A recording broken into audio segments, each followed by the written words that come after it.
Hello, hola, bonjour. Did you understand two of the three words I just stated? Or do you speak another language other than English? If so, this means you belong to this world's bilingual population. But what even is bilingualism? A bilingual is commonly known to speak two or more languages, but what is not typically known is that there's three different types of bilinguals in this world, and each actually applies to a different age group. First of all, which applies to children, are compound bilinguals, where as their brain develops, they learn both languages at once, meaning that in the future, they'll be able to naturally think in both languages. And which applies to most teens, such as myself, they would be considered coordinate bilinguals. What this means is they study a new language as a subject in school. And finally, for adults, they would be considered a subordinate bilingual. So what this means is that, let's say I hold an apple, and I say manzana. What they do is they make a mental connection and process the new language to their own. So they see manzana and make a mental connection that means apple in a foreign language. So what can I tell you about bilingualism? I, myself, am a bilingual. I speak English, Spanish, French. But it was not always this way. And it definitely was not easy to get to where I was today. Before I learned Spanish, my family moved to Mexico. And in Mexico, my obstacles were all around me. I was surrounded by people who were speaking to me, yet even though they were right in front of me, it felt like I was in another world. I could not understand a word they said. This was really stressful for me since I began to fall behind in my classes and my social activities because I could not understand any of my classmates or teachers. But one day, I made the decision to join a group called SWAS, which would help me to become fluent in Spanish. And as I became more fluent, I realized that bilingualism would help me every day. As I became more fluent, I noticed that my grades were getting better, and also I made a lot more friends too. But also, being bilingual helped me in places I never would have expected, such as in my school debate team. I joined the debate team and I was able to bring home several awards from my school, and some of the debates were partially in Spanish. But probably one of the biggest accomplishments for me in my new language were the friends that I made in Mexico.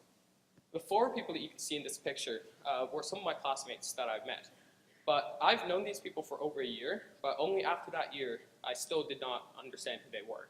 It was only actually after I learned to speak Spanish was I was able to make a true connection with them. And some of those people are some of the bestest friends I have today. But what actually happens to your brain when you become bilingual? The brain benefits of being a bilingual is it strengthens the dorsolateral prefrontal cortex of the brain, which is about here. It increases the density in the brain's gray matter, and even decreases the Simon effect on the brain. But what is the Simon effect? The Simon effect is how the brain deteriorates its strength over time, meaning that as you get older, your reflexes become worse. But what does this even mean, though? Well, this will, in fact, strengthen your executive functions, meaning your critical thinking and problem-solving skills, enhance mental capabilities, meaning your focus, and even reduce symptoms from some diseases such as Alzheimer's.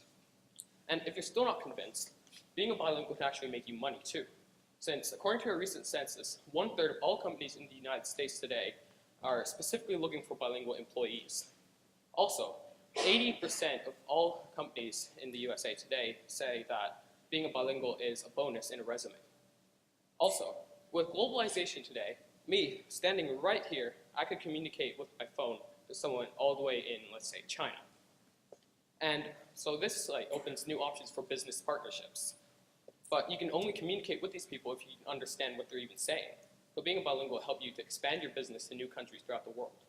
And also, finally, you'll be more qualified to keep the job you already have today by being able to communicate better with your coworkers and your customers.